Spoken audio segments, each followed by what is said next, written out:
Mm-hmm. Yeah, remember to put it down.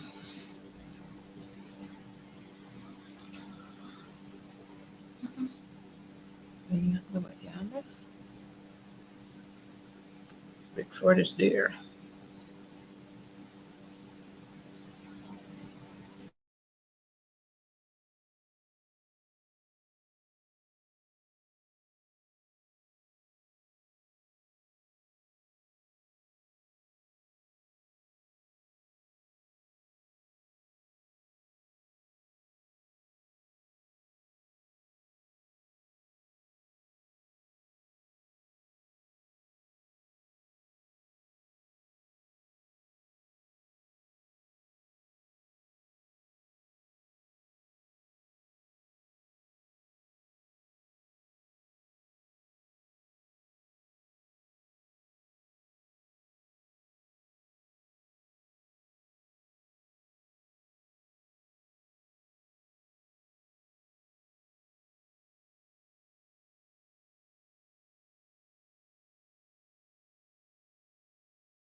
Well, good night to you. It's so good to be here with you for another episode of Advancing the Cause. Tonight is Wednesday night, so call your friend, call your family, call everybody, call even Jagyu and even Dirty Man. Tell them Advancing the Cause is on.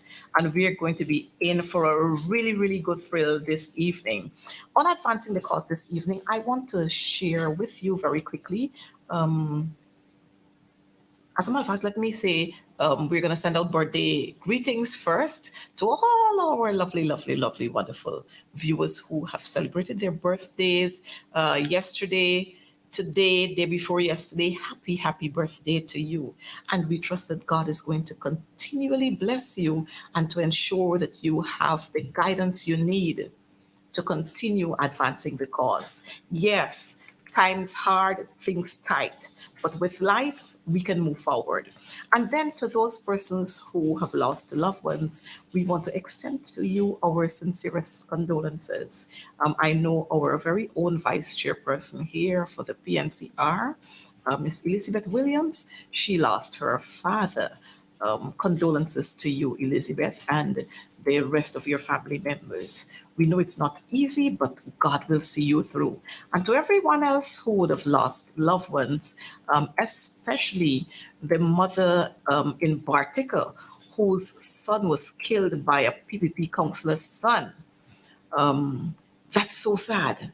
And that young man he's been placed on $1 million bail. It's another story we'll talk about. But you know what? We have some other things to talk about. And so good night to all those of you who are watching us.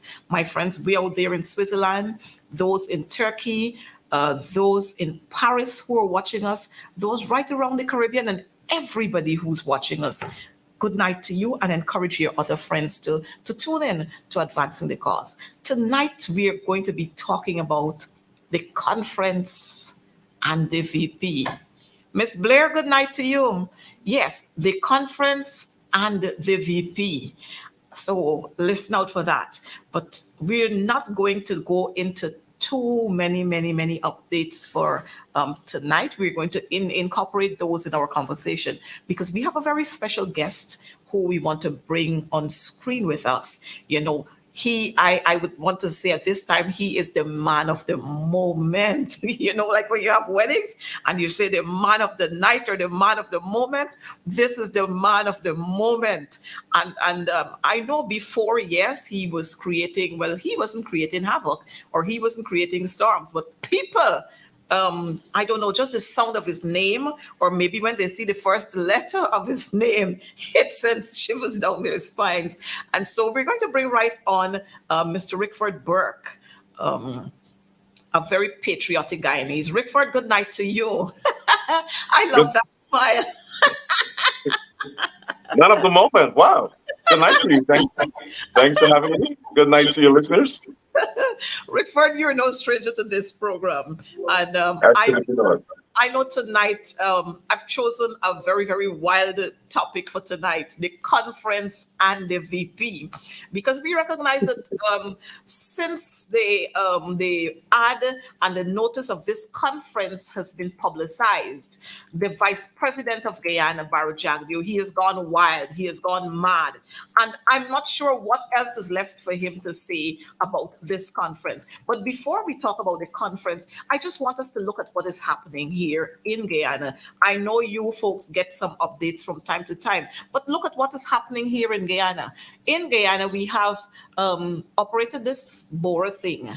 Show us this Bora thing. I want Rickford to see, and I want everybody else to see what's happening here. The kind of salaries that citizens here are earning at the end of the month, and look what they have when they go to the market. This is what they're faced with.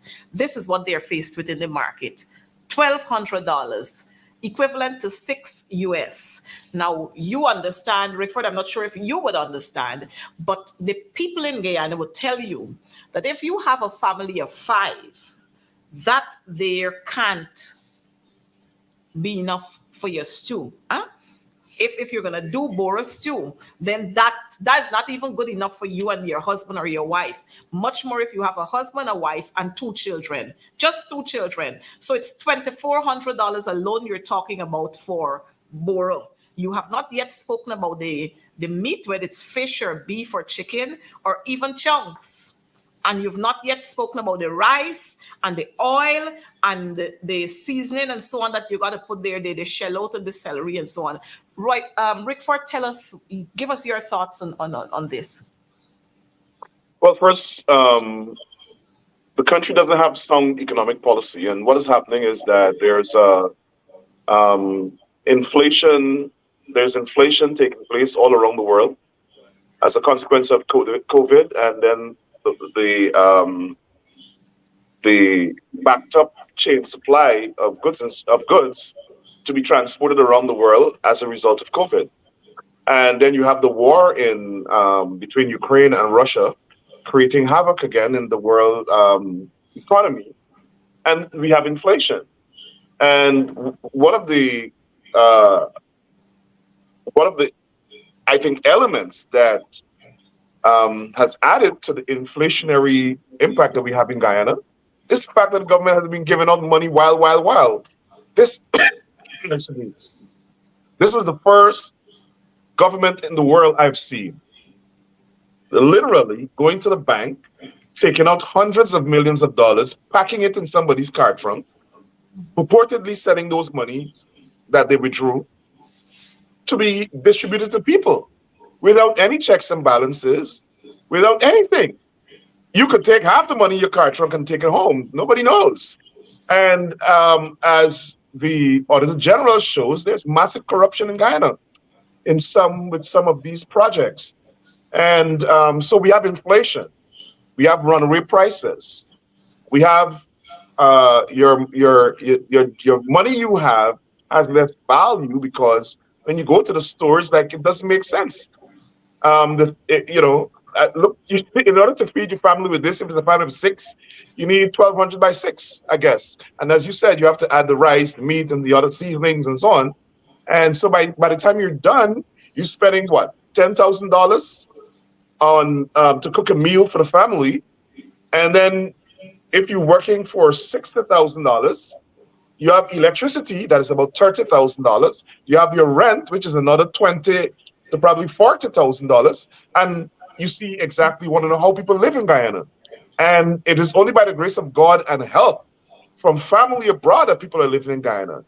And the government doesn't have sound economic policies to address this. They're just throwing plasters at this, which is throwing money at people and telling people come and get some job to clean a trench or whatever. We're supposed to be an oil producing economy. I guess the fifth largest oil producer in the world. And the only people benefiting from this is Bar Jagdeo and Bar Jagdeo and his cronies and friends of people in the PPP. The ordinary man in the street is not getting any benefit from this $1 billion that they have withdrawn within 3 years. They have withdrawn from the Natural Resource Fund. I don't think the Guyanese people are holding them to account. There's massive corruption, we're told, by the U.S. government officials.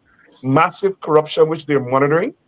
I'm not sure when, Guyana is a sovereign county, and I guess what they're monitoring to determine is whether or not American companies and American individuals are involved in that corruption. That's when they could trigger investigations, the Foreign Corrupt Practices Act. So I guess when somebody triggers that act, there's going to be some investigation and somebody's going to be held accountable. Other than that, who's going to hold this government accountable? The police force is controlled by the government. The audit department is controlled by the government. You had the Auditor General hanging out with Sharon Das and PPP members and Bar Jagdeo and others after the no confidence motion. So he's completely political, completely compromised. And we have a situation where the PPP is like a runaway train in Guyana, running over everybody, attacking anybody who criticizes them. And I think at this point in time, Bar Jagdeo thinks that he's a wannabe Putin and he's a tyrant.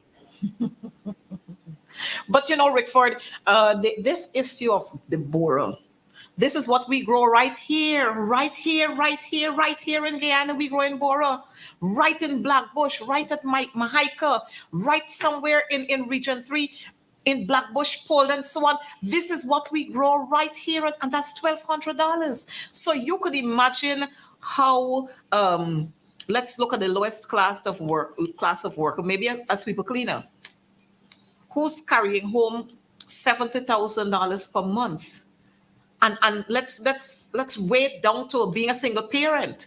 So you understand the kind of hardship people face in this country. And every time these so-called ministers go out there, they go out with all kinds of flags flying, giving people false hope that things are well in Guyana. The people are happy. The people are happy with the PPP. Well, if the people are happy with the PPP, operator, could you show us the next one? Let's really understand whether people are happy, citizens are happy with the PPP, indeed.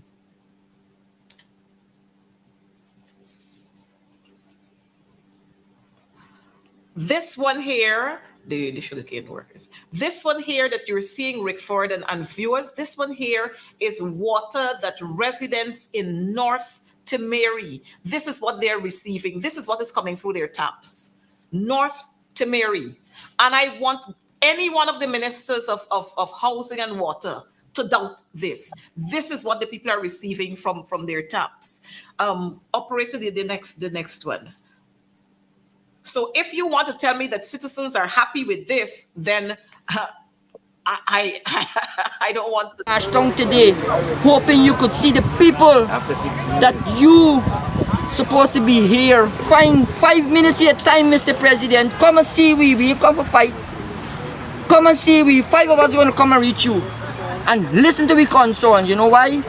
All we asking for is a package for go back to the estate for work permanent with Rosal Estate. Don't get me kicking me like football.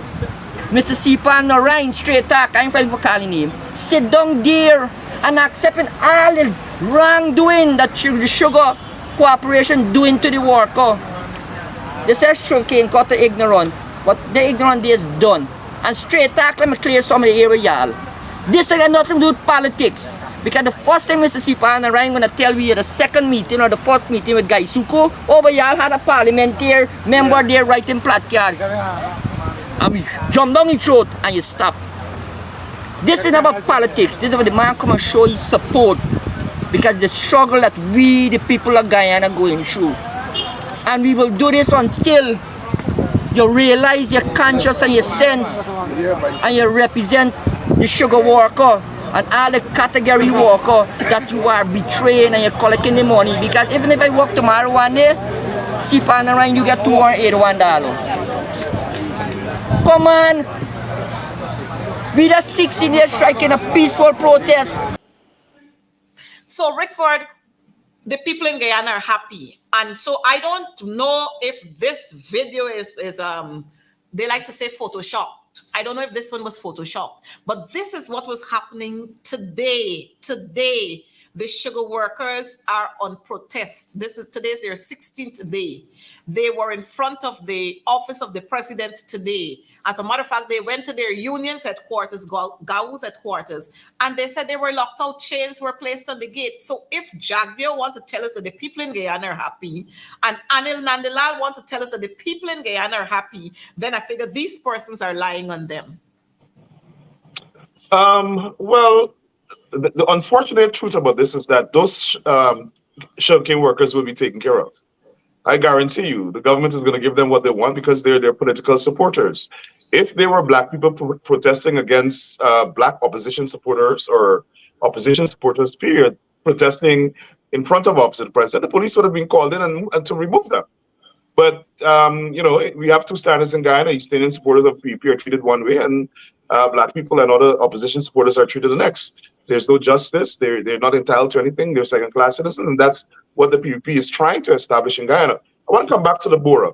And one of the things that has dawned on me is that for Bora, which is produced in Guyana, as you said, to be sold at that price, it tells me there's less Bora being sold, and so people are buying it, which brings me to the point of whether or not there's a sustainable supply of food in Guyana. They're talking about food security or food security because it's a trending international tagline. But I don't think they understand the importance of formulating policies to ensure food security for Guyana. They're talking about Barbados and this. They don't even have food for Guyana, and it tells me that they don't they don't have a policy to one, increase investment in agribusiness, and two, boost food production. And I see them talking a lot about agriculture, whatever it is. I don't think they understand the importance of agriculture and boosting food production in the context of climate change. You have hot sun that's going to burn up produce, that's going to stymie produce. How do we deal with that? You have rising sea levels that's going to flood out farms. How do you deal with that? I don't think this government really has a policy on climate change and a policy on really boosting food security. They're talking about, they're building this new city, Silica City or whatever it is. How about a 30-year plan to remove people from the coastline and maybe redistribute the way you give out, redistribute housing. Take people into the further up Linden, into the hinterland, develop communities, develop industries, develop manufacturing plants. We have to have new communities in Guyana. Everybody cannot be settled on the coast. The coast in 10, 15 years, the sea level is going to come in. What is the government's plan for that? Silica City, everybody's going to go to Silica City. And that's the problem we have. This government, there's no planning. There's no public discussion about anything. They just govern like if it's a mom and pop cake shop. They don't tell citizens anything. Nobody knows who owns oil blocks. Nobody knows who's getting some of these contracts. I'm not sure what is happening in Guyana. It's like a runaway train going straight off the deep end, and Barry Jagdeo was driving it. The madman, right? But before we get into the conference, like I said, we have two other slides that we would want to show.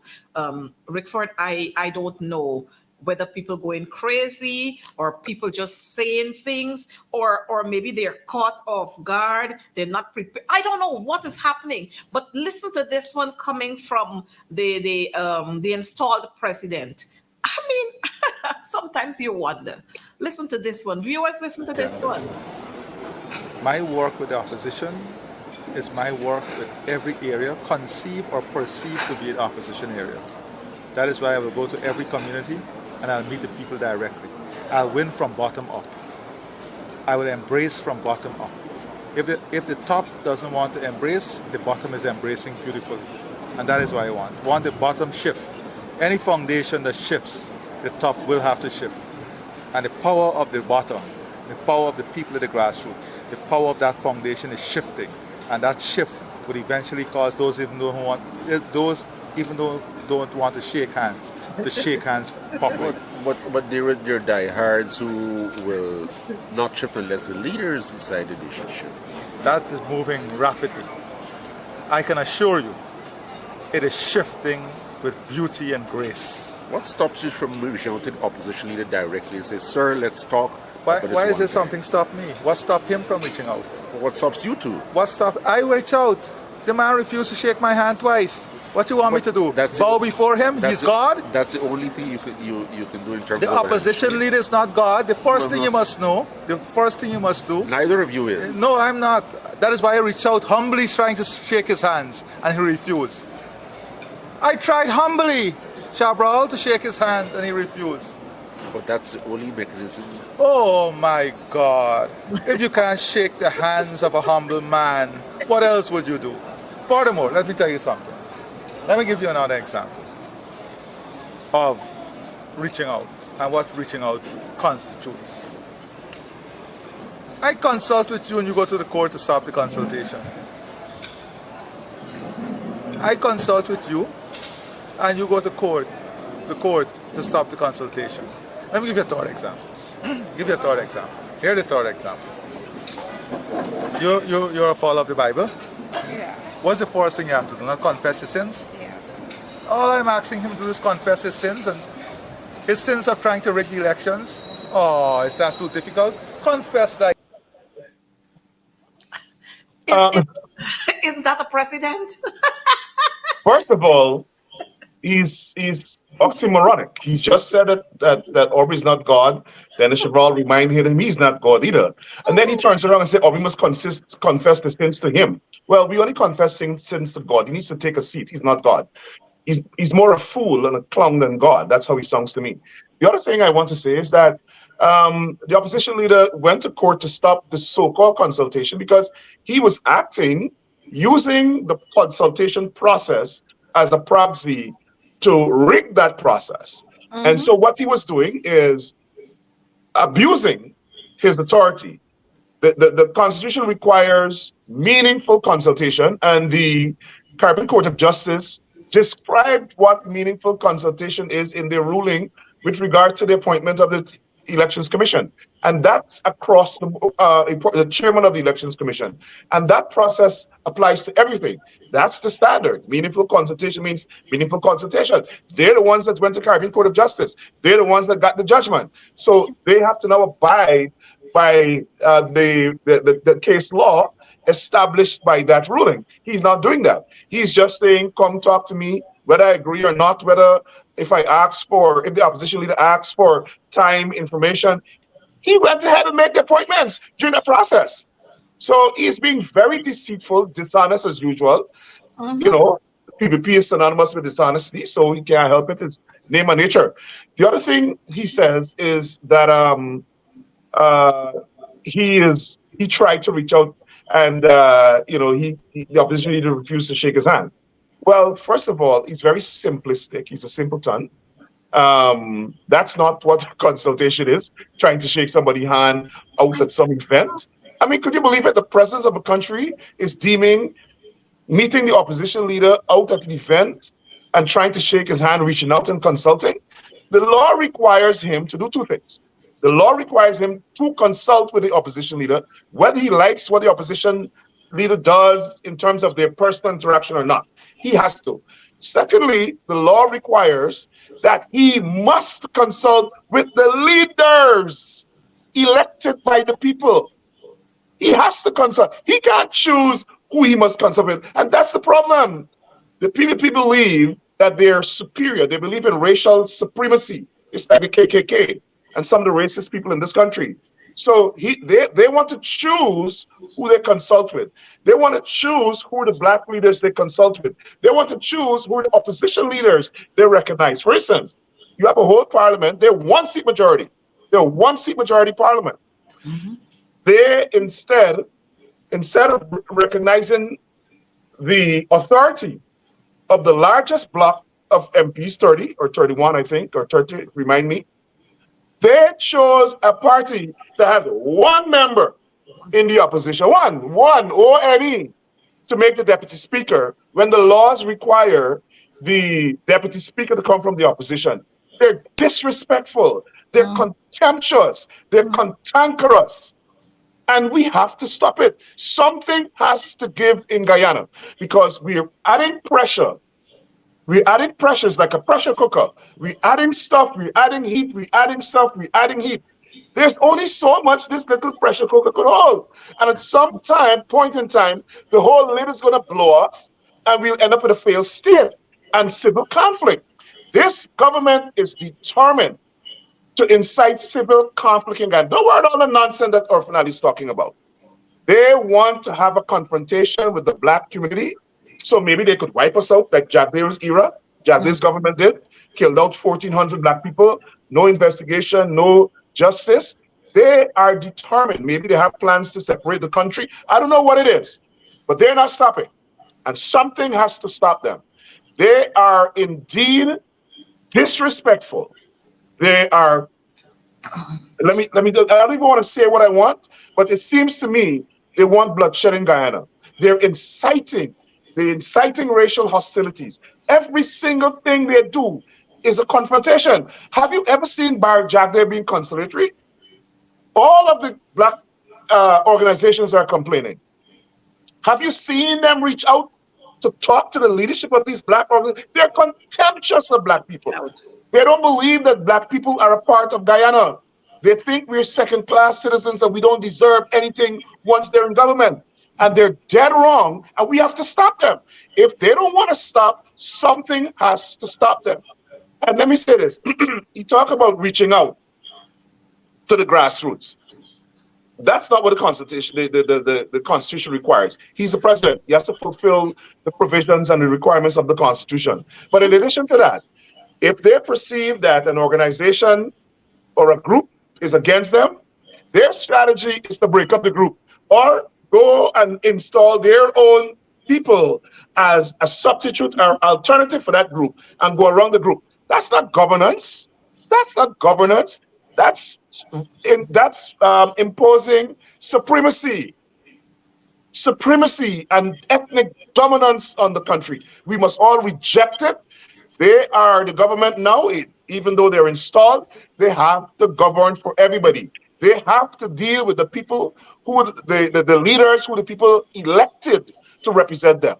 That is the requirement of the Constitution. He has to consult with the opposition leader. He doesn't have a choice, but he accepted just now that he's violating the Constitution. And so we're building a case. We have researchers gathering up all this kind of evidence, and we will present it to the United States government. We have a right here to petition our government. The Constitution gives us the power to do that. And that power gives us the right, rather, to do that. And that's what we're doing. And we have to have change. Something has to give in Guyana. They're not dictators. They're not tyrants. We're not willing to accept that. We will fight them all the way from the diaspora. At every step, we will fight them. We will block them in international community. We will block their loans. We will block their applications. We will block the United States, and the United States government also has to change their policy. The United States government is too cozy with this dictatorial autocratic ethnocracy, pretending to be a PPP government in Guyana. And so we want to also call for accountability here. The United States government has to tell us why they're so cozy with Jack Dare when he's an international criminal. He's a war criminal.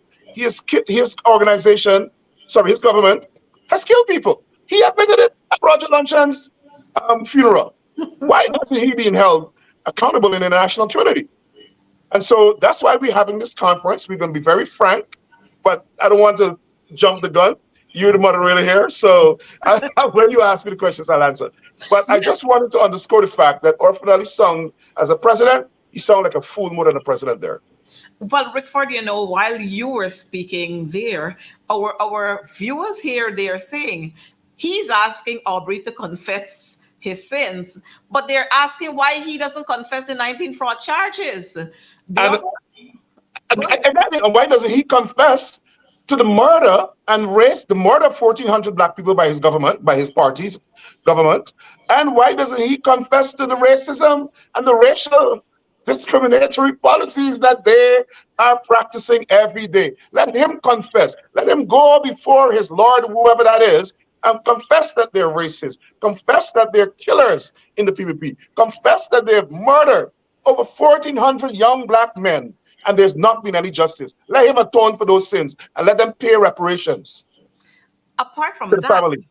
our viewers are saying that we shouldn't bother with Irfan Ali because remember he came from the University of Iflut, so we shouldn't bother with him. The fact is, and it's so what?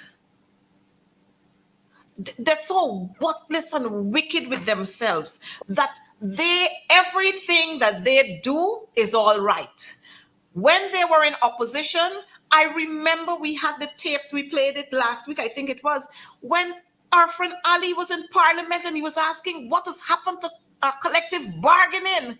The workers need more money and we are going to support the workers.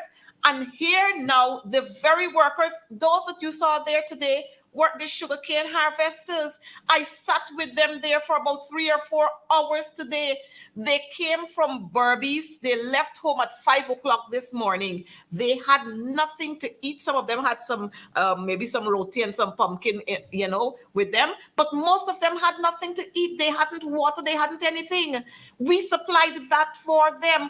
And their unions turned their backs on them. And that's okay with Barajagdio. That's okay with Irfan Ali. That's okay with the very man, Mustafa, who stood in Parliament just the other day to say, we will resuscitate the sugar estates and sugar will continue to grow in this country.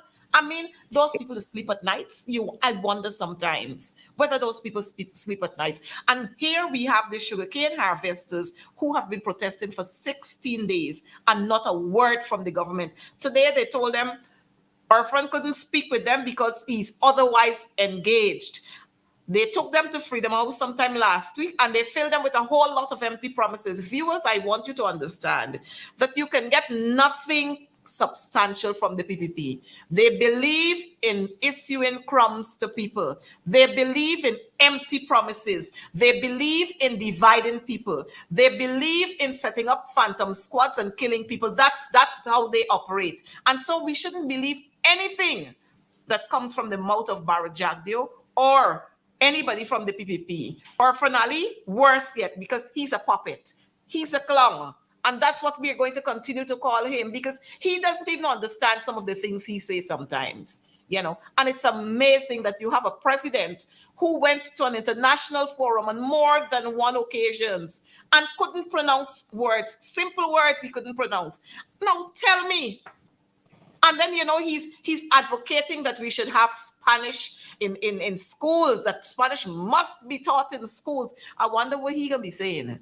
Because if he can't speak English properly, I know how he can venture to speak Spanish. But Coretta, worse than that, in terms of his international embarrassments, he just went to Santo Domingo, the Dominican Republic, and signed an agreement for a refinery with for oil to be refined by the Dominican Republic. And the next day, by Jack, they reversed him. So I don't know. Like I said, that thing he had on his head made him a certified clown. I'm not sure what he thinks about himself. He likes to project this power, talking about he's a humble person. I don't know. I don't know. It's embarrassing for me as a Guyanese. I'm proud to be from my country, but when I see what we have there for government, it makes me embarrassed. Yes, last night I was talking to some members of Congress from the Congressional Black Caucus, and we were interacting about the perilous situation facing the African Guyanese community. One member of Congress was particularly concerned because he was hearing complaints from his constituents about lands being taken away from African Guyanese. And so when I started telling him about Mucka, and I mean, it's embarrassing, the question on two counts. Embarrassing that we have a government in 2023 taking away lands from people, breaking down homes in a country where it's only what, 83,000 square miles, but only 18% of the country is occupied. Occupied, yes. 80% of the country is occupied. And the government is taking away lands and breaking down homes of black people. And the other thing he's asking, like, what are people doing? That too is embarrassing. What the people are doing? Nothing. The government has so instilled fear in the people that people need a safety net in order to respond and assert their rights as citizens. If not, they'll call Clifton Hicken and shoot them down and get police to shoot them down. So it's embarrassing for me as a Guyanese when I talk to non-Guyanese and explain what is going on, especially my Jamaican friends, and they tell me, well, man, Jamaica been a Jamaica, another place been a mashed up. I mean, Jamaicans are so angry right now about what is happening. Maybe we need to shift some of them to Guyana. We need to shift some Guyanese, some Jamaicans to Guyana so they can teach the people of Guyana about activism.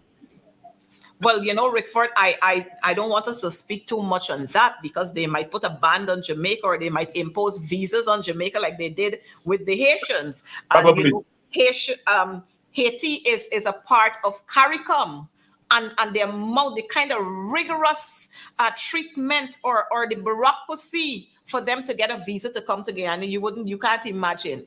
And even after they would have satisfied all the requirements, they wait for 4 months and then they tell them, sorry, we can't issue you with a visa. The rest of their black people, the government doesn't want black people to come to Guyana.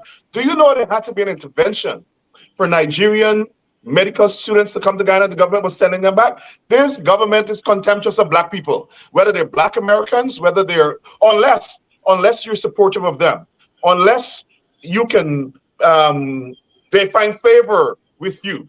They are even stopping students from coming to the medical school. They're black because they're scared that they're coming to assimilate in the Guyanese society with Afro-Guyanese or African Guyanese.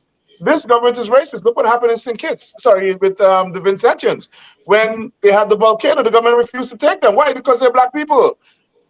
You look, they're checking in the Venezuelans because Venezuelans, some of them look Indian, some of them are Spanish, they're straight here people. They want people from Bangladesh. You have people in the Caribbean where there's an agreement for free movement. And trade, but they're going straight to India to ask for workers. You have millions of people in Jamaica. You have hundreds of thousands of young people who are skilled, who are not working around the Caribbean. No, this government don't want those people because they're black. Let's go to Bangladesh and Pakistan and India and bring those brothers and sisters from there to Guyana, assimilate them, give them citizenship secretly, and allow them to vote in elections. Everything they do is calculated towards increasing their votes, because we just saw a report from a certain Western government that says they're losing thousands of supporters every month going abroad, and that it's very likely that they could lose the elections and they will need up to at least 25% of the black vote. This is what a Western government just assessed about the PPP's prospect of winning the next elections. They know that. That's why he's running around bribing people, breaking the law, committing pay to play. In this country, if you bribe people to vote for you, you go to jail for life. It's a crime, and it's a crime in Guyana as well. But who's going to enforce the law? The DPP? She's part of the problem too. Well, you know, Rickford, while we are saying this, I want us to understand that our viewers out there, they understand what is happening, and they're not stupid. If the PPP government think that our people are stupid, it's just that we don't have the time to play the entire tape from those sugarcane workers, and they will tell you, we ain't stupid. They came to us during elections time. They come into your house And now when we want to talk to them, we can't talk to them. But you know what I find very, very disappointing is the fact that we have a whole lineup.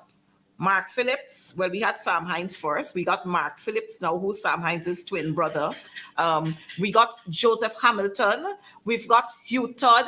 We got the Bishop slash Supernatural Powers. We got Kwame. We got Slash crook. we got Ben. We got two-time install. What's your name? Own age, sorry. We got all these people That's there. that's supposed to be your best. That's supposed to be your best friend. And they can't say anything. Absolutely nothing they can't say when Jagdio is making all these statements. Imagine Jagdio used a funeral service and a night of reflection to throw Roger Luncheon under the bus and to put all the blame on him, to say he was responsible. So he got to his grave with all the secrets. I figure he went to his grave too with the secret of who killed Satadio Saw. I guess he gone with that too. But it just shows, like you were saying, the kind of disdain this man, Barra Jagdio, and a whole lot of them in the PPP got for people who, one, don't see eye to eye with them, don't represent their ideologies, and as long as you're Black, they have issues with you. But I just want to show us to look at just another one. The other one, we look at the other one, and we're going to just try to figure out whether this is being simple and humble and loving and caring. Let's just look at this other one before we talk about the conference. Be a booth designated to that here tonight. So persons who are unemployed and looking to become employed, they can come down here to the Providence National Stadium and they can find out more about how they can improve their skills, how they can become employed. And let's have a replay of that. I don't know if we'll be able to get it a little slower. I've seen the tape about 100 times. Is that a simple, humble president? Well, a lot of us laughed when we saw it, but it's actually not something to laugh about. That young man works hard, I'm pretty sure, puts his life on the line to protect him. And that was complete abuse. It's battery. Actually, if I were that police officer, I would have filed a report. I mean, a police report. The president cannot be prosecuted, but at least his leadership should have told the president that's abuse, that's battery.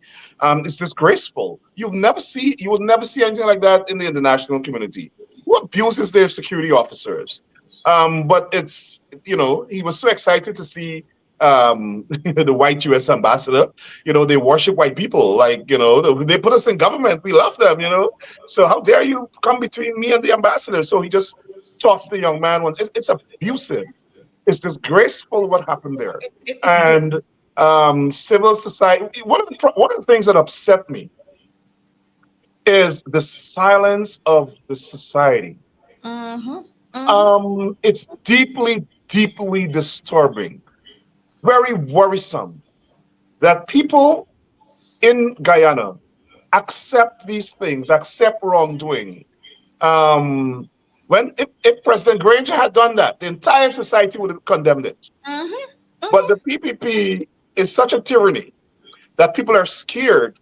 Even people who are supposed to be independent thinking and responsible citizens are scared to condemn the most vicious abuse like that. And the police statement the police force has not said anything about it, and the president has not said anything about it. It's completely outrageous. It's abuse. That young man, if I were him, I would resign from the police force. I would have no trust in him. He seemed very volatile. And if that's in public, could you imagine how he abuses those officers in private? So what bothers me is there's no entity in Guyana that holds these people accountable. The press doesn't go after the government because they're scared of being victimized. The government doesn't follow the rules of parliament that allows accountability. from the opposition. And civil society is so compromised politically, or they're so intimidated that they don't say anything. And so we have a government that's running roughshod over the country. A president beating up security in public or abusing security in public. I see it as abuse and battery. And people just laugh it off. The country accepts that. It is disgusting. No politician in the world would do something like that, and it should be squarely condemned. Like I said, if I were that young man, I would have filed a police report. That's abuse. That's battery. He shouldn't put his hand on people. That's a bad example for the country. He's probably uh, an abuser in other aspects of his life. If he can so freely abuse his security in public, a man with a gun A who man. puts his life on the line to protect him is disgraceful. It tells a lot about his character. Yes. Well, and so it leaves one to wonder what happens behind closed doors, what these same very officers, his bodyguards, have to go through. But I'm wondering whether the president, the morning after that night, whether he confessed. I am wondering. And if you didn't, Mr. Ali, please do it now. Please watch the tape and go and confess your sin. He should have offered a public apology to that young man. Not only did he humiliate him, the young man, but he assaulted him. He created a national incident. He publicly, as a leader of a country, assaulted a citizen who was sworn to protect him. Suppose that young man now had to jump in line to protect him that same night. How he would have felt? I would have just walked away and let whatever happened to happen to him. Well, Rickford, if you notice, the young man was, like people would say, he got basity. He really, like, he was trying to figure out what really happened in here. This happening for real? The young man was stunned. He couldn't respond, and he was as if he was in a daze. And then more, look at Sister Sarah. Sister Sarah couldn't believe her eyes. And you want to ask the question whether the young man was preventing her from coming to him, or the young man was talking to her and he just dragged the young man. I don't know what went wrong, but this here is unacceptable. It's unacceptable. Doesn't matter what went wrong, he was completely out of order. Out of order. If he felt the young man violated some standard or some operating procedure, then he should have dealt with not the young man, but his superiors. Or if he wanted to talk to the young man directly, he should have done it after he left there. But to assault a citizen, much less someone who's assigned to protect you, is disgraceful and uncivil. Mm-hmm. Well, Rickford, I just want us to go into a little bit of what this young man here is saying. And viewers, I want you to listen to what this young man here is saying. Comment on the incident with the president and his bodyguard. Now, two things were evident during that incident. One is that the bodyguards were not properly trained. If they were, the guard would have turned and meet his aggressor with lethal force. If that was one of Burnham's bodyguard, the president would have been dead, because the last person the bodyguard expect to approach him like that is the president. And in a split second, what would be going through that bodyguard's mind is that if he's attacked from behind, the president and his party is in trouble. Number two, the president has exposed his vulnerability because his guards are not properly trained. I've always known Mr. Ali to be a thug,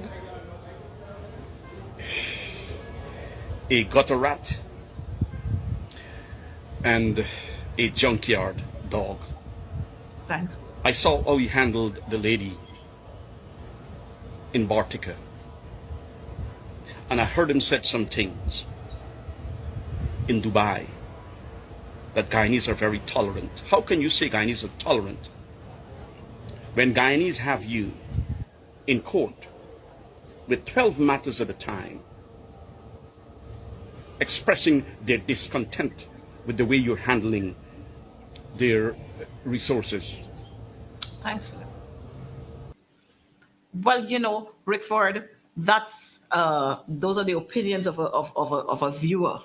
Those are the opinions of a young man who had to sit and analyze this whole situation, and those were his views on that situation. And it is just saying to us that people are seeing exactly what is happening. People understand protocol, they understand what it means to be a leader. And you notice the young man there was making reference to LFS Burnham. And LFS Burnham again, well, Rickford, you close to LFS Burnham now, because as soon as they hear Rickford name, just the same way when they hear Burnham's name, they scatter in. You have to have men who are properly trained. And if they're not properly trained, then how do you expect them to operate? But I leave the rest for our viewers and the rest of the public to see. But I would have thought that a statement would have been issued from the advisor, the National Advisor on Security, Jerry Govaya. I was hoping that he would issue a statement. But these people, when their pockets or their hands in the pockets or the pockets paying them, they can't say when a wrong is committed. They don't say anything. Likewise, the issue with Darren Malal, none of them said anything about it. But we're here to talk about the conference and the before you go on to the conference, I'm not sure I agree with that gentleman's all of his comments. I think the most important takeaway from the comments is that the guards are probably not well trained, and that's an important criticism. His reference to Burnham and the guards would have shot him. I don't think that's appropriate.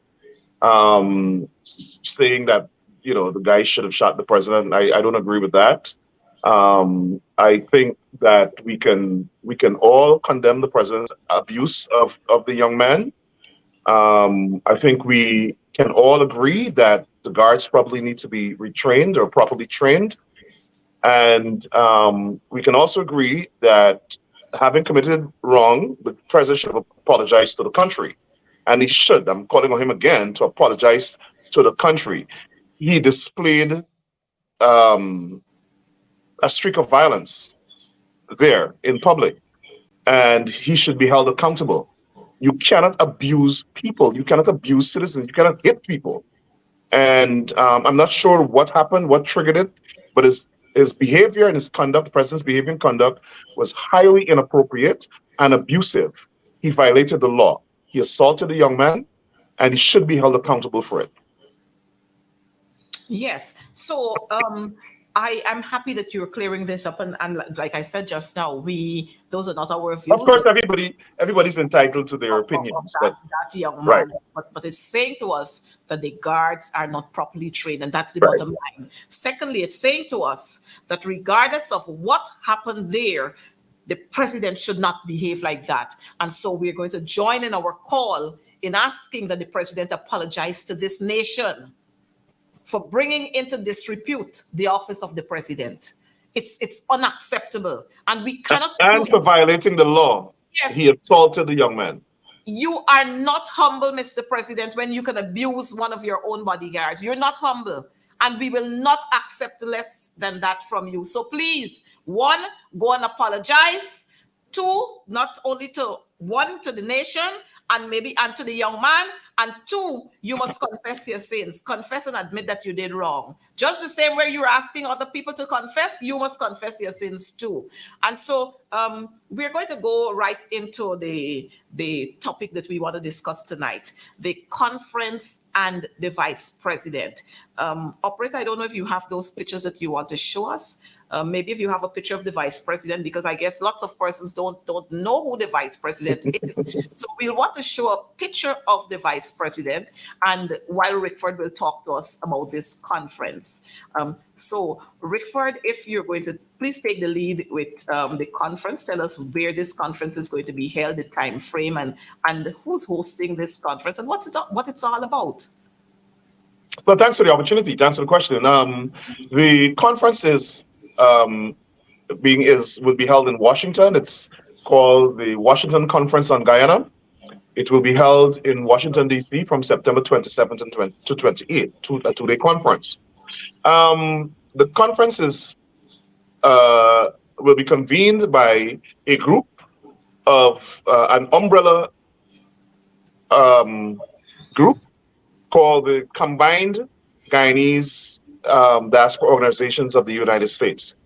And this grouping came about after all the organizations started to express concern about what's going on in Guyana. It's the same set of organizations that held the anti-racism rally, same set of organizations that signed, along with persons in Guyana, signed the letter to the vice president outlining the perilous situation facing sections of the Guyanese society.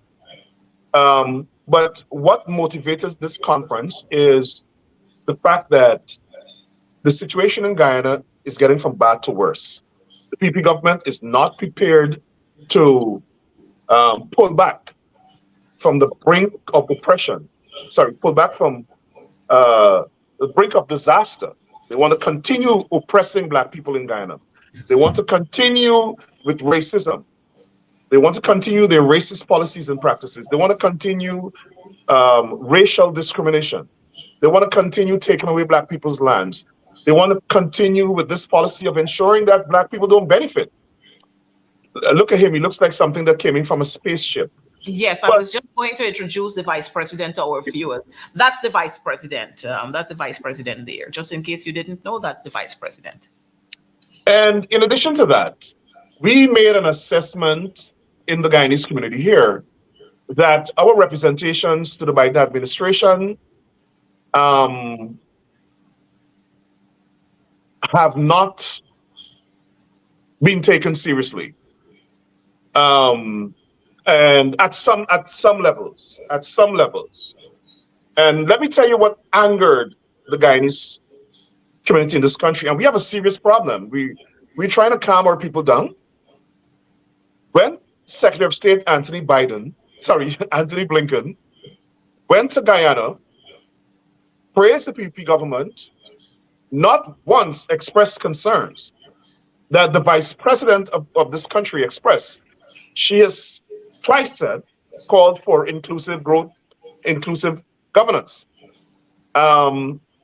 You've had several other persons in the government called for this government to be inclusive. You've had at least 7 members of Congress express concern about racism in Guyana. We've had 2 of our members of Congress, one from New Jersey, one from Georgia, express concern about equity and equitable distribution of Guyana's wealth. And this government has shown contempt for those concerns. You've had the leader of the Democratic leader in Congress, who has been most vocal because he has thousands of Guyanese in his district in Brooklyn and dozens of Guyanese organizations. And he has spoken out most forcefully himself, the Democratic leader, and Congresswoman Yvette Clarke, who's now the first vice president of the Congressional Black Caucus. And because they're Black, the government has demonstrated contempt. The president has even lied to the nation that he had to educate Leader Jeffries in Trinidad at the CARICOM summit when he only met the man and asked the man for a meeting. So they're very contemptuous of Black people, and members of Congress have seen it. They're seeing that. They're seeing one of the things that have moved several members of Congress is the Stabroek News editorial of August 2nd. Okay. The Stabroek News editorial of August 2nd says exactly what we have been saying to our members of Congress. And so you have a major newspaper of the country, which I would argue is supportive of the government, condemning their partisanship, condemning their policy of marginalizing opposition supporters, marginalizing opposition members of parliament, and even abusing their office, even discrimination. And Stabroek News confirmed that only government supporters are getting contracts. So we decided that After Secretary Blinken did not address concerns, which we know he has heard, because we have been writing to him, we've been writing to the State Department, they know we have these concerns. And I think it's a continuation of the same biased Trump foreign policy in Guyana. I'm not even convinced that the US Embassy in Guyana is factually and accurately communicating to the leadership at the State Department the situation on the ground in Guyana.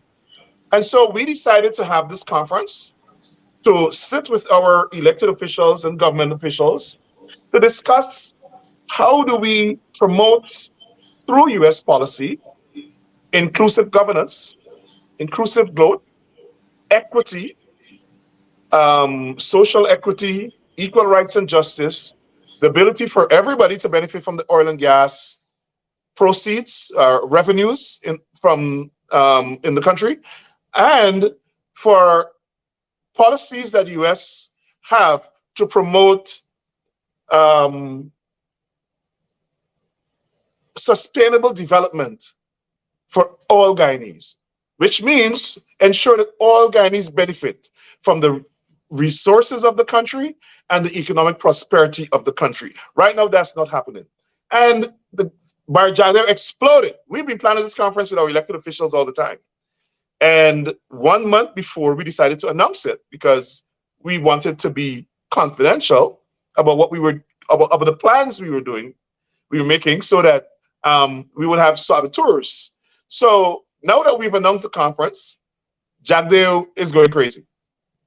He has a right to go crazy, right? He's a megalomaniac. He thinks he must control everything. This is out of his control. So he's been attacking me. He said I'm a criminal. Never been arrested in my life.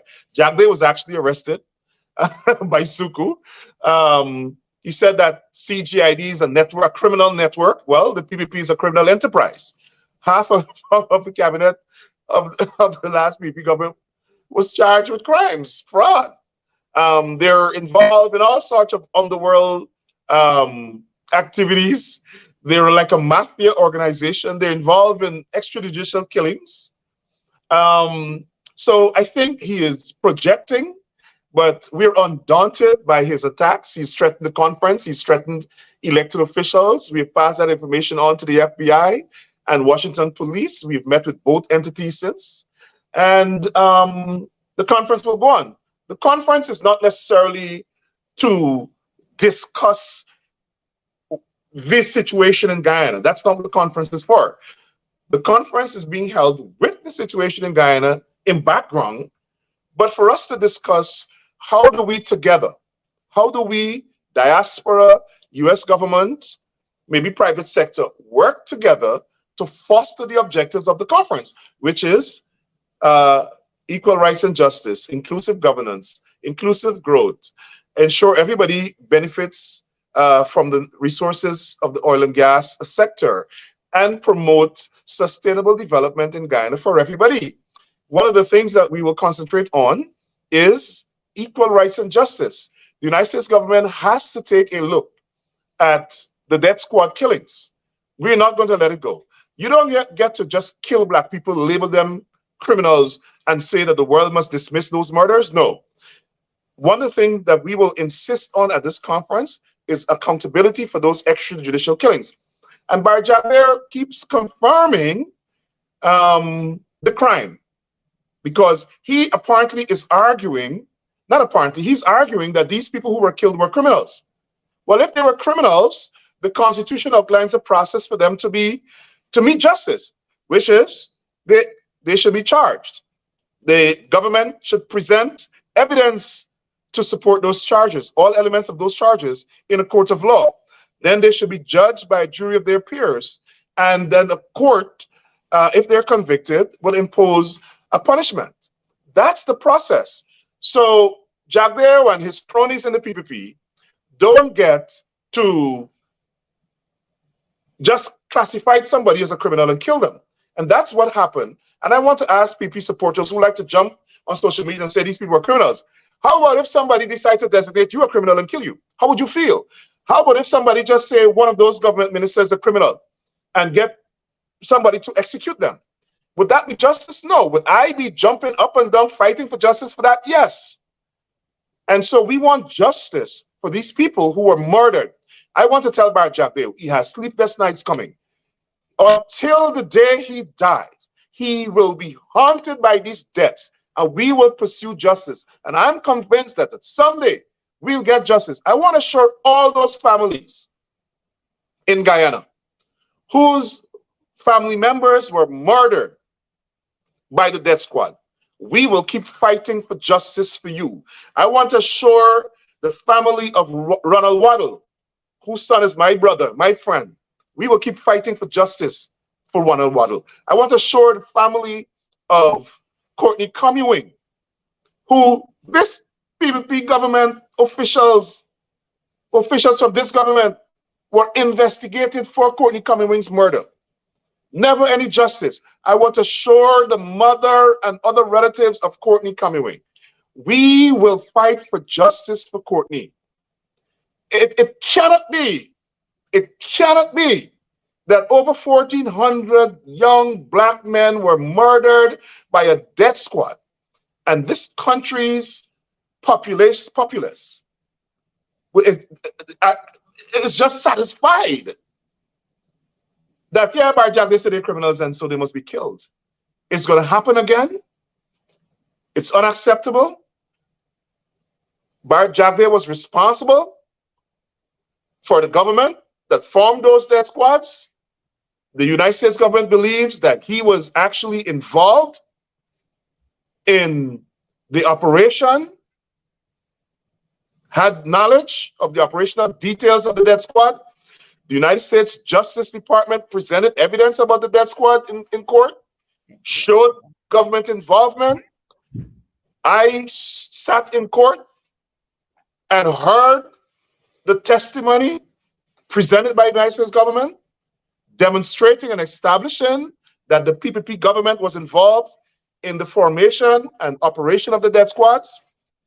And also, the United States government under President Bush condemned Bar Jagdeo and Ronald Godraj for involvement in the death squad operations. As a matter of fact, the United States government forced Bar Jagdeo to remove Ronald Godraj from the government, from the cabinet, because of his involvement in serious criminal activity. Bar Jagdeo had a bona fide criminal, himself being one as well, in the cabinet, who, when he leaves cabinet meeting, was functioning as a criminal. And the United States government condemned and demanded that he be removed from the government. And you know what they did? They gave him diplomatic immunity and they whisked him off to India as the ambassador. So all of these things would be agenda items on the conference, not pertaining to what the government of Guyana is doing, but what the United States government is doing, because the United States government is all over the world talking about justice, all of the world condemning racism, all of the world, including in America, fighting against racial discrimination, and they're giving Bar Jagdeo and Orfinelli and the PPP a pass. It's unacceptable. It has to stop.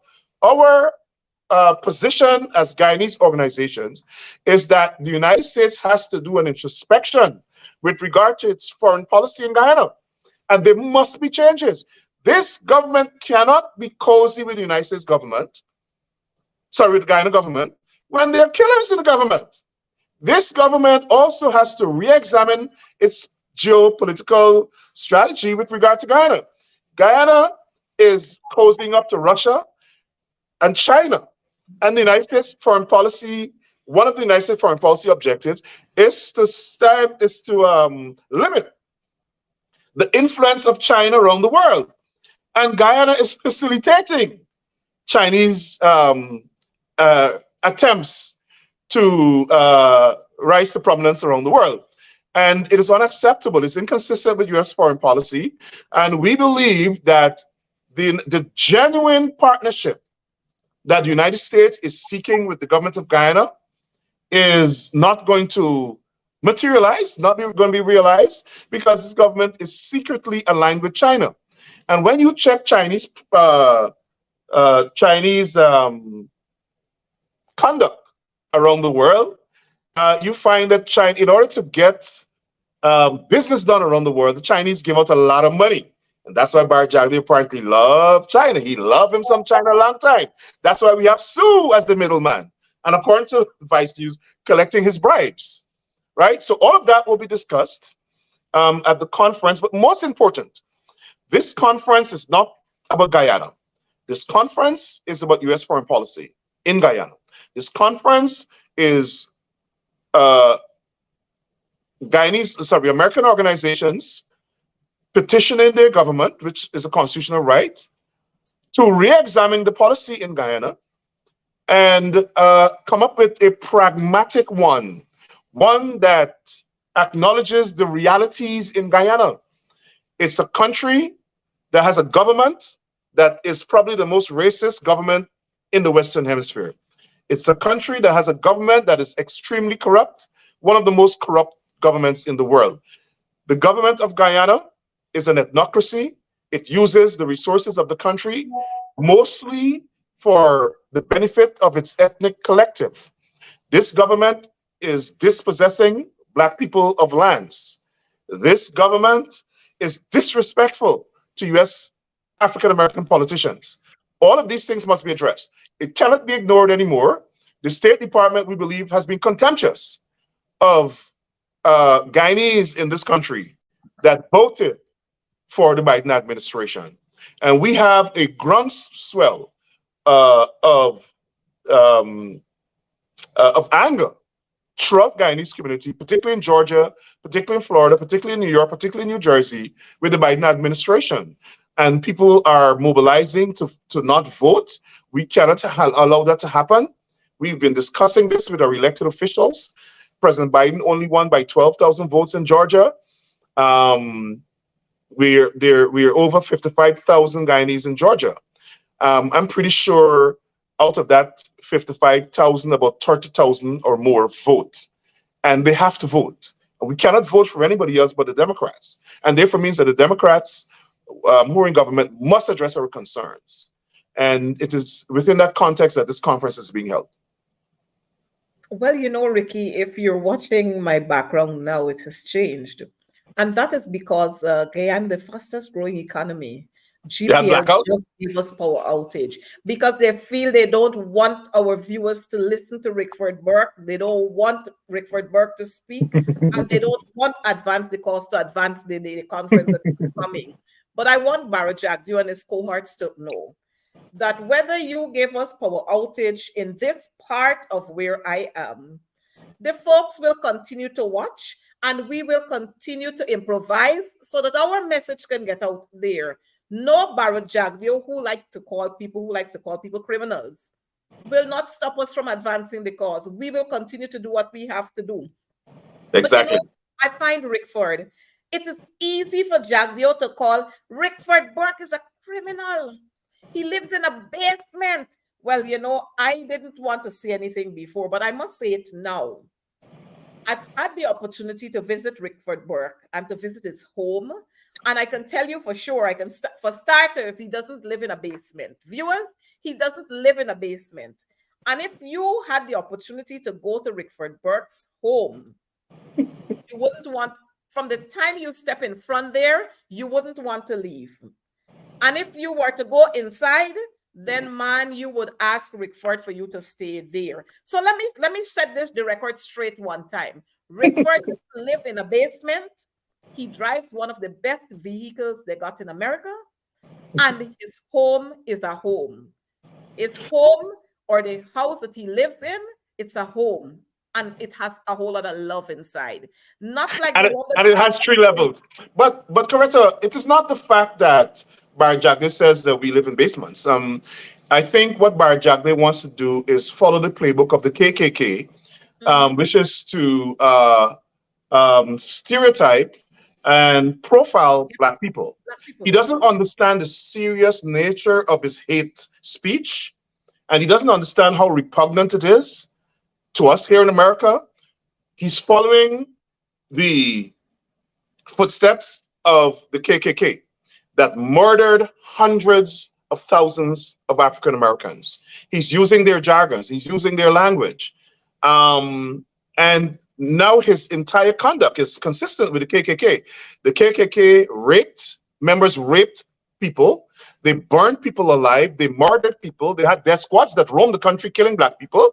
And Bar Jagdale's party has done all of that, right? Yes. So he is happy to talk about black people living in basements. As a matter of fact, when I showed the clip, and we'll show it to the conference, of him calling leader Jeffries a racist, one of the members of Congress pounded the table, right? In anger that you have this little, I don't want to say we're on public access viewership here, but this person down in Guyana who has committed war crimes, who has been caught by an international news agency negotiating a bribe in his home, attacking a leader of this country, the second most powerful black man in America.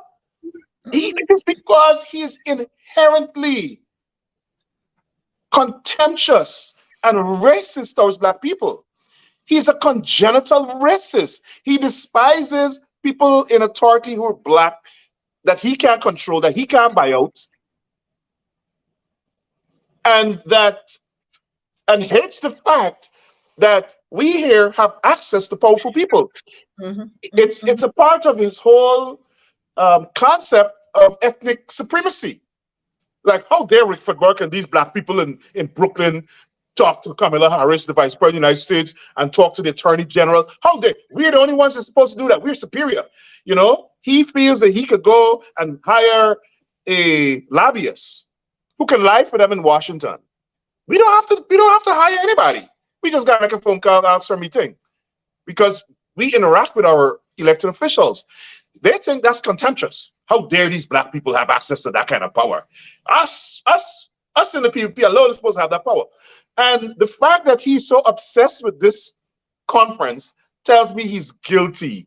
Maybe he needs to confess his sins before the conference, because which government in the world would be opposed to a conference to promote inclusive governance?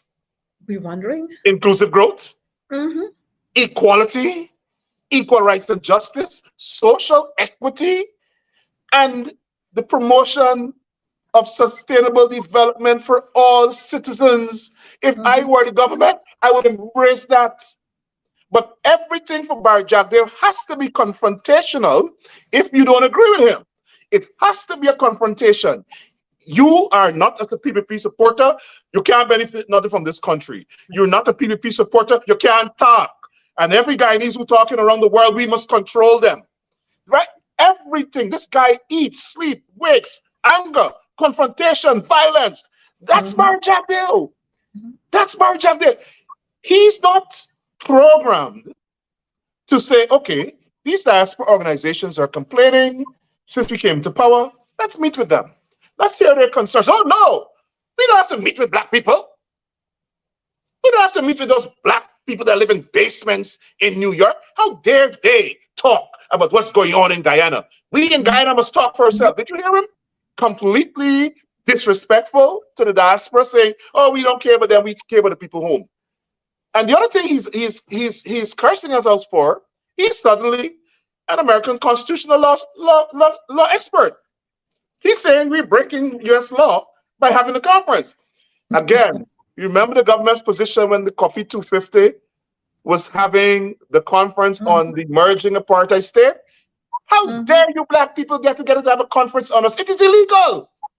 He that tilled down in Guyana. And he's so presumptuous that he can tell us that our conference is illegal. Well, I want to tell you, come and do something about the illegal conference. He also threatened that he will engage us robustly. We also want to promise him. We're threatening, we're promising him. We will engage him robustly back.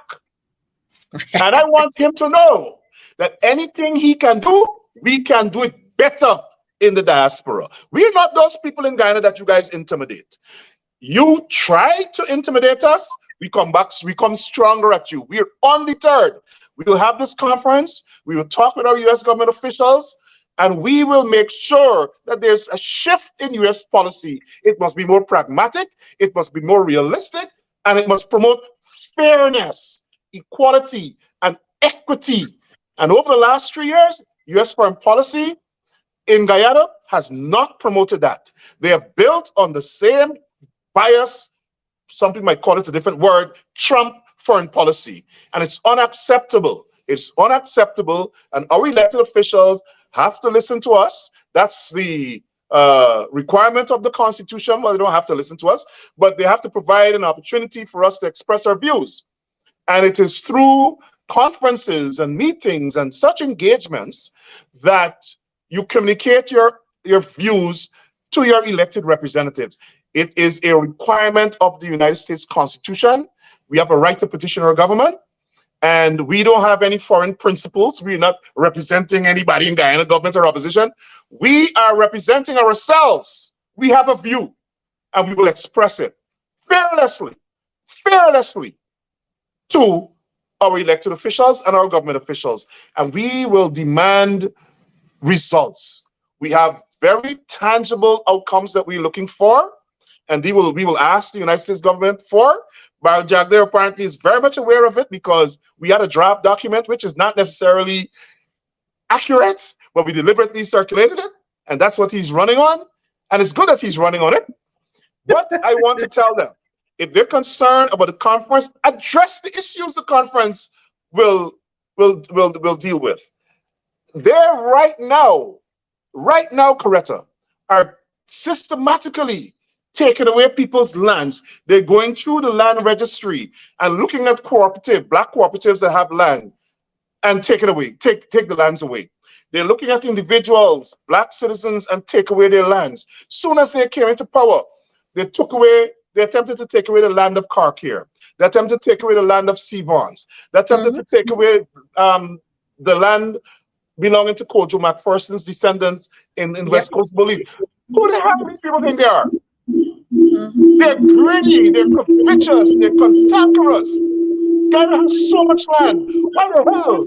You gotta come after black people for their land. What, you want to dispossess us? You want to make us Palestinians in our own land? And when you talk about these things, he wants to attack you. Barry Jagdeo comes out attacking. Fix the problem that we're talking about. You don't own Guyana. You don't own the country. All of us own the country.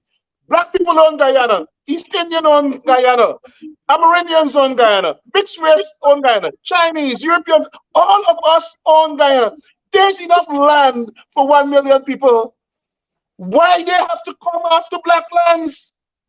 They're greedy, they're covetous, they're disrespectful, they're contemptuous, and they're contemptuous of black people. And we have to put a stop to it. And we will mount an international campaign. We are finished. We're going to have a conference in Canada. We're going to have a conference in London. And we're going to have a conference with CARICOM. We will stop PPP racism dead in its tracks. I promise you. Well, you know, Rickford, I want to thank you for being here and for sharing with us what this conference is all about. The fact that this conference is highlighting a whole lot of the injustices that has been meted out to not only Afro-Guyanese, but Guyanese who don't support the PPP with their foolishness.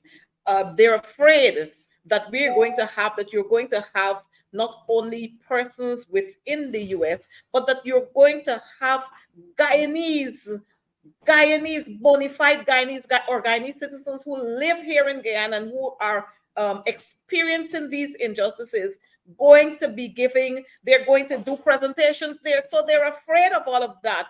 And that is why they're putting a damper on it. I mean, the PPP would have all kinds of things planned. They would have the president going to Canada. They're going here, they're going there, they're talking all kinds of things.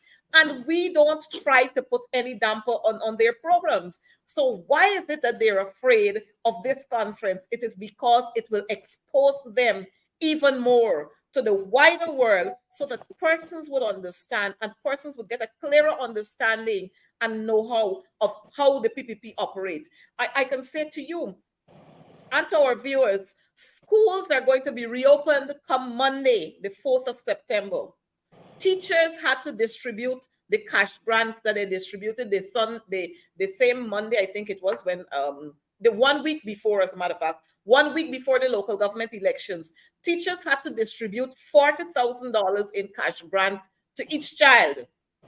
But lo and behold, teachers are receiving $8,000 as their clothing allowance for the entire year. What a shame. What a shame. Priya Manichan sits there in Parliament, or she stands in Parliament, and she would talk about the all the Like you got back power. yes, I get back a little power. They realize it's almost the end of the show. But they didn't realize that we're going through, they know that it's almost the end of the show. But she stands there and she boasts about textbooks and exercise books. So I had to remind, and I have to keep reminding them, check again, you're going to see those exercise book with LFS Burnham's face on it. So exercise book distribution was there a long, long time ago.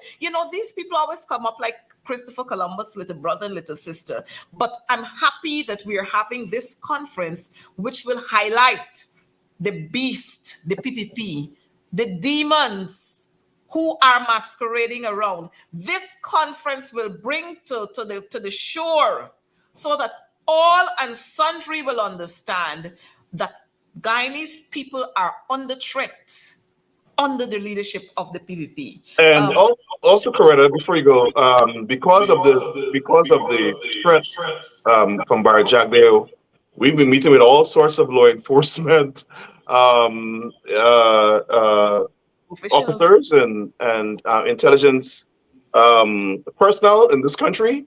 In addition to that, we've been advised that the United States law enforcement community has picked up intelligence that they're planning some protests or whatever. That's fine. That's their constitutional right. They can do whatever they want. We know exactly what is happening. We know what they're planning. They should realize that once you threaten members of Congress, then it kicks all sorts of intelligence mechanism into gear, and they're being watched. I'm not going to be surprised if there are prosecutions from this. Bart Jagdeo, as far as I'm concerned, breached several statutes in this country when it comes to intimidation and blackmail. But I'm not going to say anything further than that. I am wondering why they believe that they have to threaten people from attending the conference. I mean, what is he afraid of? He's trying to intimidate people. Oh, we're going to go after the people. We're going to target the people who go to the conference. We're going to embarrass them. I dare him. And you know what? He believed that this conference is some kind of meeting, regular meeting where, you just sit down and talk. It's not. It's a serious event. And I can tell you, based on my reports that I received today, they're trying to get into the conference. I heard that the Guyana embassy called. Oh, we would like to bring 10 people to the conference. The conference is not for you. You're not going to be able to attend, Guyana government. Put that in your pipe and smoke it. This is a private event by invitation only. You're not going to be able to come to the conference. So I don't care whatever strategies you do. Barrett Jagdale, Sam Hines, you're not coming to the conference. Full stop. And so, Rickford, we want to thank you for being with us here this evening, because I heard Jagdeo rambling that he was not planning to attend the conference, but he will attend the conference. I don't know if he's coming to just sit there as a participant, because I know that he will not be allowed, even if he were allowed to come to the conference, he would not be allowed to speak at that conference. But this is his way of doing things all the time, where they feel that they can intimidate people and they can say this and they can say that and drive fear into people. But we will stand the cause. We will stand up for our people. We are inclusive, and whether you're Indo or Afro, or you're Amerindian or Chinese or whichever descendant you came from, we are going to look out for you, because Guyana's motto says one people, one nation, one destiny, not one Guyana. Which is our organization. We're actually consulting, getting legal advice on that, because we have an organization that we created 5 years ago called One Guyana. But This conference is a private conference. It's an organization, the combined organization of combined Guyanese diaspora organizations of the United States. It's our conference. We have a right to to choose who we want to come to the conference. It's our membership conference, and so we will discuss the situation in Guyana. Barjack, they should understand that I will match him toe to toe. I'm not afraid of Bart Jagdeo. I've been going up against him since a student. He taught me in school, and I know him since then. And he can't bully me. He can be a tyrant for others. He can't be a tyrant for me. And everything he does, we will match him toe to toe. We will go with him toe to toe, even if it's to the end of the world. I want to promise him that. We're not afraid of Bar Jagdeo. As a matter of fact, we're contemptuous of him. Just as he's contemptuous of Black people, we're contemptuous of him. And until he changes and repents from his sins, we will be contemptuous of him. We have no regard for him. I have no respect for him, just like he has no respect for us. And he can go to hell. I don't care what he says. He can talk from now till tomorrow. And like I said, when he comes after us, we will go after him back. We will match him toe to toe, and we will go to the end of the world fighting his racism. Well, Rickford, again, let me thank you for being here with us and advancing the cause. I know that our viewers, they were quite all excited and enthused, and they have been educated with what this entire conference is going to be all about, and more so some of what is happening in Guyana for those who are overseas, because I've seen quite a lot of our overseas viewers on tonight, and they've been following us last week and the weeks before. They've been following us, and they're keeping abreast with what's happening. As a matter of fact, some of them are alarmed that what is happening is like the Bora issue that I showed not too long. Quite a lot of persons are messaging to ask if this is for real. Yes, it is for real.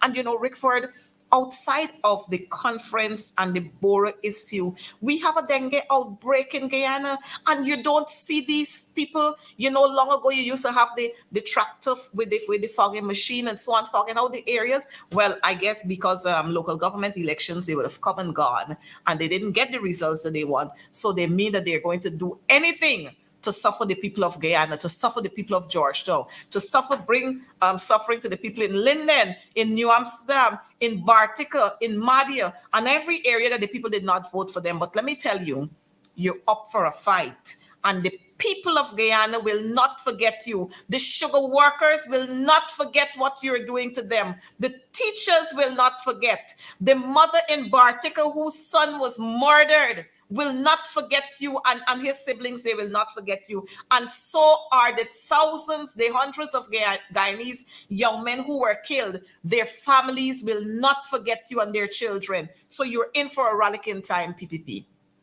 Also, let me mention this, which is important, and the world should know this. So because I've been so outspoken and criticizing the PP government, they have been using the Guyana police force to try to get me, right? So they've issued all these wanted bulletins and all that. They probably will continue to do that.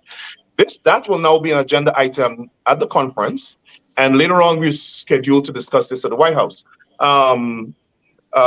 It's transnational repression, and we are calling for the police officers involved in this conspiracy to attack people in this country, attack Americans, attack Guyanese, attack even Guyanese visiting, should be held accountable.